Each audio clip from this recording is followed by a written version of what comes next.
మీనరాశి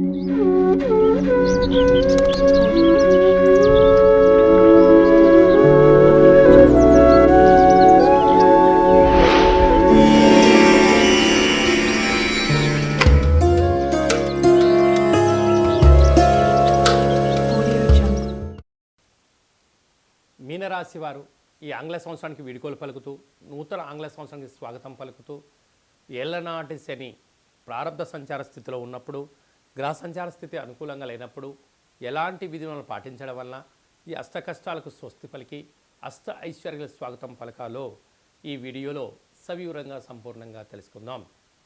మీనరాశిలో ఏ నక్షత్రాలు వస్తాయనగా పూర్వాభాద్ర నక్షత్రం చివరి పదం 4వ పాదము, ఉత్తరాభాద్ర నక్షత్రంలో 4 పాదాలు, రేవతి నక్షత్రంలో 4 పాదాలు కలిపితే మీనరాశి అవ్వడం జరుగుతుంది.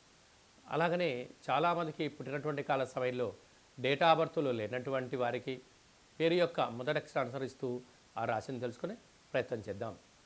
ది, దుమ్, షం, ఝ, ధ, దే, దో, చ, చి అక్షరాల వారందరూ కూడా మీనరాశి జాతకులే. మీనరాశి అధిపతి దేవగురు బృహస్పతి.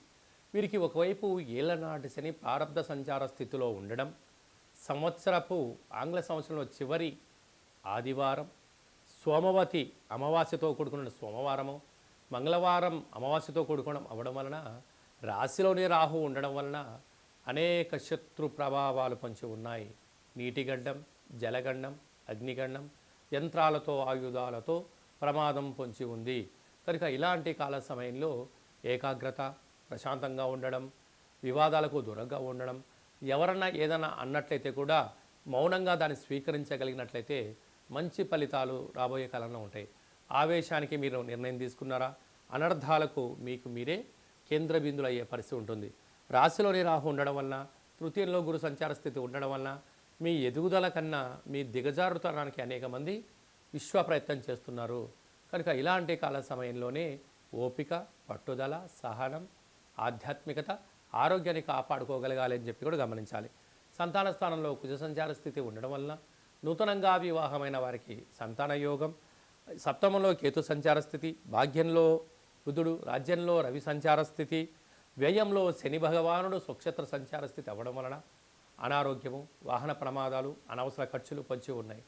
ఇలాంటి కాల సమయంలో ఏం చేయగలగాలి అన్నట్లయితే ఒక గ్లాసు బియ్యాన్ని అన్నంగా వండి అందులో పసుపును వేసి అన్నంగా వండినట్లయితే దాని రంగు మారిపోతూ ఉంటుంది. దానిని పైన అమ్మవారికి నైవేద్యంగా పెట్టి కర్పూరం బిళ్ళ పెట్టి వెలిగించి యజమానికి దిష్టి తీసి కుక్కలకు పెట్టడం వలన అంతర్గతమైన బహిర్గత శత్రువులు నివారించబడతారు.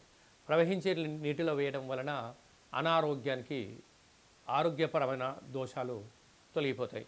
దానము చేయడం వలన ఆనందం, ఐశ్వర్యం, ధనం మీనరాశి వారి సొంతమవుతుంది. కుదిరితే అలా చేయండి, కుదరలేదు ఈ కింది నెంబర్ సంప్రదించినట్లయితే కాళభైరవ స్వామి యొక్క దేవాలయంలో కార్యక్రమాన్ని చేయించి మీకు వీడియో కాల్ ద్వారా చూపించి ఈ సంవత్సరంలో కష్టాలకు స్వస్తి పలుకుతూ కొత్త సంవత్సరానికి స్వాగతం పలకడం జరుగుతుందని చెప్పి కూడా గమనించాలి.